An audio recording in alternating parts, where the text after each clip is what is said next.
আমি তো গোটেই দিন নাথাকো, ইমান ৰ'দত গোটেই দিন থাকিব পাৰিম নেকি? আমি অলপ সময় থাকিম, প্ৰতিবাদ কৰিম।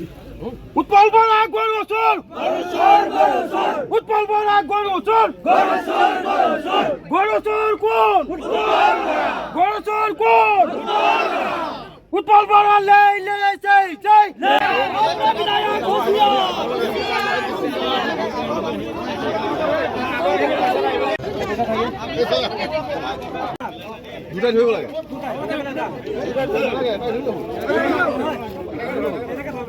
অসমত আৰু গোটেই ভাৰতবৰ্ষত এই গিৰিগাই কেলেংকাৰীয়ে গোটেই ভাৰতবৰ্ষ আজি জোকাৰি গৈছে।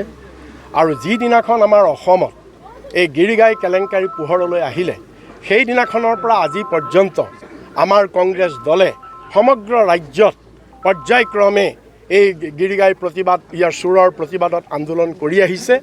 আৰু তাৰ এটা অংশ হিচাপে আজি আমাৰ গহপুৰত আমাৰ দুইটা ব্লক কংগ্ৰেছ, ছয়দুৱাৰ আৰু পূব ছয়দুৱাৰ, এই দুইটা ব্লক কংগ্ৰেছৰ উদ্যোগত আমাৰ কংগ্ৰেছ কৰ্মীসকলে এই গিৰিগাই চুৰিৰ প্ৰতিবাদ কৰি এটা আন্দোলন কাৰ্যসূচী আজি ইয়াত আমি ঘোষণা কৰিছোঁ।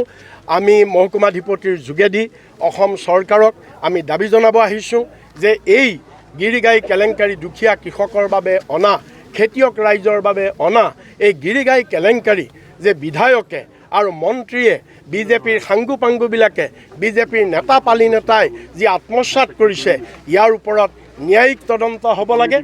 আৰু ন্যায়িক তদন্ত হোৱাৰ পিছত যি দোষী সেইসকলক উপযুক্ত শাস্তি দিব লাগে। মন্ত্ৰী জয়ন্ত মল্লক বৰখাস্ত কৰিব লাগে, বিধায়ক উৎপল বৰাক গ্ৰেপ্তাৰ কৰিব লাগে। এইখিনি হৈছে আমাৰ দাবী। আৰু আমি অতি ধিক্কাৰ দিছোঁ যে এই বিধায়কবিলাকে, এই বিজেপিৰ মন্ত্ৰীয়ে আজি পাহাৰসম দুৰ্নীতি কৰি সম্পত্তিৰ পাহাৰ গঢ়ি তেওঁলোকৰ হেঁপাহ পলোৱা নাইকিয়া। তেওঁলোক তাত ক্ষান্ত থকা নাই, হেঁপাহ পলোৱা নাই। এতিয়া তেওঁলোকে ক'ত নামিছে? সামান্য আমাৰ দুখীয়া কৃষকৰ বাবে অহা গাইজনীৰ ওপৰতো তেওঁলোকৰ চকু, গাইজনীকো তেওঁলোকে আত্মসাৎ কৰিছে। গতিকে সেইকাৰণে আমি অসমৰ ৰাইজক আমি এইটো আহ্বান জনাইছোঁ।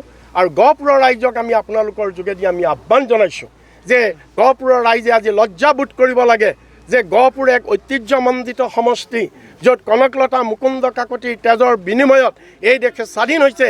কিন্তু ইয়াৰ বিধায়কে আজি গৰু চোৰৰ নিচিনা আজি কাৰ্যত লিপ্ত হৈ আজি গহপুৰৰ মান মৰ্যাদা, গহপুৰৰ স্বাভিমান আজি ধ্বংস কৰিছে। আজি কংগ্ৰেছ দলে আমি ধিক্কাৰ দিছোঁ। আৰু বিধায়ক উৎপল বৰা ইয়াৰ পিছত যেনেকৈ নলবাৰীত জয়ন্ত মল্ল বৰুৱাৰ এটাৰ পিছত এটা পাহাৰৰ সমান সম্পত্তিৰ কথা প্ৰতিদিনে ফাদিল হৈ আছে, আৰু অতি সোনকালে আমি গহপুৰতো এই গহপুৰৰ বিধায়ক হাৱাজানৰ পৰা ধৰি টকৌবাৰীলৈকে ৰাষ্ট্ৰীয় ঘাইপথৰ দুয়ো কাষে তেওঁ সোঁৱে বাওঁৱে মাটি কিনি তেওঁ যি ধৰণৰ সম্পত্তি আহৰণ কৰিছে, গহপুৰৰ দুখীয়া ৰাইজৰ তেজ শুহি, সেইবিলাক সবিস্তাৰে আমি লাহে লাহে আমি অসমৰ ৰাইজৰ আগত আৰু গহপুৰৰ ৰাইজৰ আগত আমি দাঙি ধৰিম। আৰু আমি আজি লজ্জাবোধ কৰিছোঁ যে আমাৰ বিধায়কজন এজন গৰু চোৰৰ আখ্যা পাইছে আজি সমগ্ৰ অসমবাসীৰ। লজ্জাজনক কথা। আৰু আমি